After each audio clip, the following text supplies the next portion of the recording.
Salut à toutes et à tous, chers frères, chères sœurs, chers amis. Ici votre frère Ahmad pour une nouvelle vidéo. Que la paix, la bénédiction de Dieu soit sur vous, où que vous soyez à travers le monde. Mes frères, mes sœurs, dans cette vidéo, j'aimerais aborder un sujet important qui concerne l'utilisation des réseaux sociaux par les musulmans, par la jeunesse musulmane. Mes frères, mes sœurs,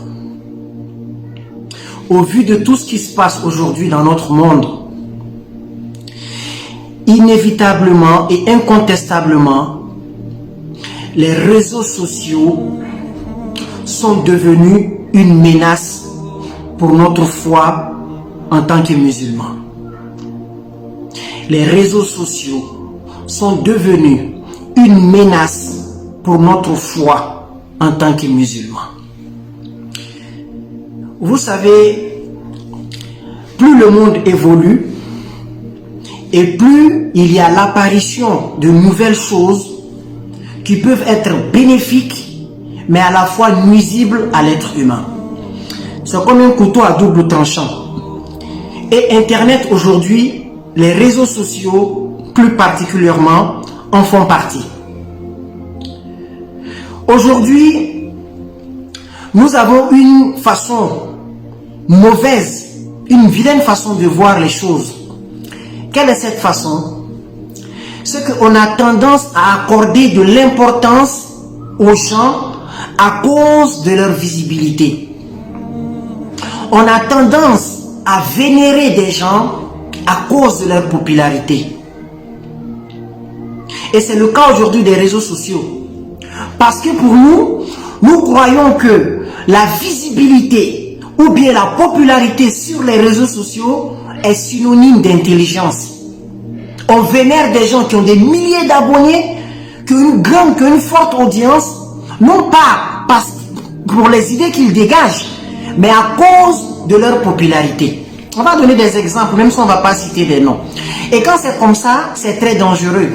Parce que la popularité ou bien la visibilité sur les réseaux sociaux n'est pas synonyme d'intelligence. C'est pas parce que j'ai 45 000 abonnés, c'est pas parce que j'ai 100 000, c'est pas parce que j'ai 1 million d'abonnés que cela fait de moi une personne intelligente qu'on doit écouter. Non. Et c'est ça aujourd'hui. C'est que nous les musulmans, à un moment donné, on oublie qu'on incarne certaines valeurs que les autres ne considèrent pas. Tout le monde peut faire ce qu'il a envie de faire en tant qu'humain. Mais nous appartenons à une religion qui nous encadre, qui nous rappelle que nous ne sommes pas comme les autres. Kuntum khayra ummatin. Vous êtes la meilleure des communautés. Mais où est cette meilleure communauté? Lorsqu'on fait exactement ce que les autres font. Lorsqu'on pense comme eux, lorsqu'on réfléchit comme eux, lorsque nous avons les mêmes visions de la vie qu'eux et lorsque nous nous comportons sur Internet comme eux. Il n'y a plus de différence. À quel moment sommes-nous mieux? À quel moment nous sommes la meilleure des communautés? Donc il faudrait faire très attention à cet aspect-là. Quand tu es musulman, tu incarnes des valeurs. Et ce sont ces valeurs qui font de toi un serviteur spécial dont Allah a besoin. Besoin entre guillemets, parce qu'Allah n'a besoin de personne. C'est ce qui fait de toi une personne différente. Aujourd'hui, quand tu vois à quel point Internet a perverti notre jeunesse.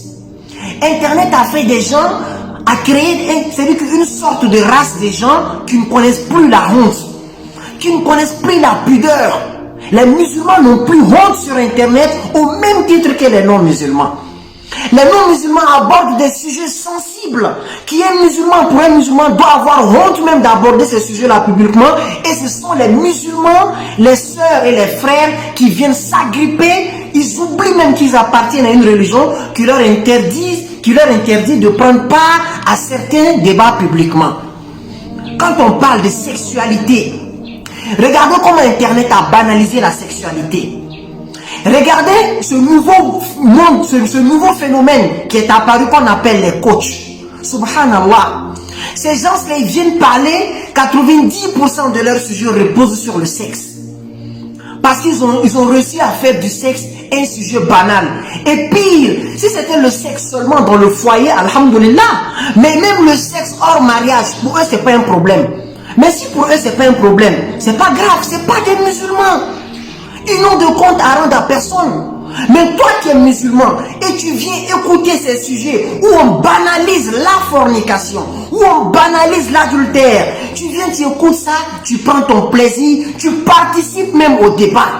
Quand on dit, ma soeur, est-ce que ton gars là, il s'est fait ceci? Est-ce que je ne vais même pas employer des mots vulgaires que ces personnes emploient sur internet. Toi tu es musulman, Dieu même te dit, tout ce que tu écoutes là, tu serais interrogé sur ça. Et quand tu vois des bêtises, les vrais croyants, ils dépassent, ils passent. Quand tu vois des bêtises, des futilités, ils dépassent, ils passent leur chemin. Mais toi, tu es musulman, toutes sortes de grossièretés, toutes sortes de paroles vulgaires, ces femmes qui n'ont aucune pudeur, ces femmes qui ne connaissent pas la honte, qui viennent parler de sujets.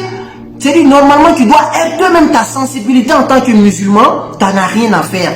Tu prends part à ces débats-là. Wallahi, mes frères, faisons attention. Internet a fini de détruire la jeunesse. Et quand on parle, ici, nous, on s'adresse à la jeunesse musulmane. Soyez différents des autres. Comme le prophète sallallahu alayhi wa sallam a dit, différenciez-vous des juifs et des non et des chrétiens. Soyez différents des gens du livre. C'est pas tout ce qu'ils plébiscitent dont vous devez vous sentir concerné. Il y a des choses qui eux ne les dérangent pas.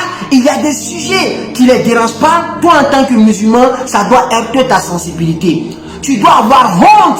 La dernière fois, j'ai vu une fille musulmane tenir un gros concombre comme ça et puis en train de danser devant les gens. Une fille musulmane. Nous savons tous ce que le concombre représente sur internet. Mais quand ces gens n'ont même plus honte aujourd'hui, toi une fille musulmane, tu viens, tu attrapes ça devant les gens et tu te mets à danser. Mais jusqu'où internet va-t-il pervertir notre jeunesse? Jusqu'où? Pourquoi les gens n'ont plus honte? Les gens ils vont faire du mal et puis ils viennent, ils expliquent cela comme ça. Quand on parle de sexualité, les gens viennent rendre témoignage dans les commentaires, parmi lesquels des musulmans. Le prophète sallallahu alayhi wa sallam dit, il n'y a pas une personne qu'Allah déteste. Qu'un homme qui va faire le mal, Allah te préserve, il ne t'humilie pas. Et toi-même tu viens sur la place publique pour en parler. Les gens vont faire du mal et puis ils viennent sur internet, ils en parlent avec fierté parce que nous sommes dans une société où les gens n'ont plus honte. Nous sommes sur un monde, sur un média qu'on appelle les réseaux sociaux où les gens n'ont plus honte. Vous êtes abonné à des pages qui détruisent votre foi.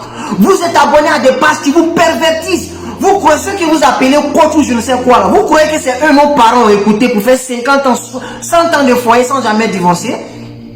Vous croyez que vos parents qui ont fait 50 ans, 100 ans de mariage là, c'est les coachs qui les ont coachés, ils ont atteint ce stade là? Non, ils sont dotés de bonne moralité. Ils sont dotés de certaines valeurs. Où sont ces valeurs là? Où sont ces bonnes moralités?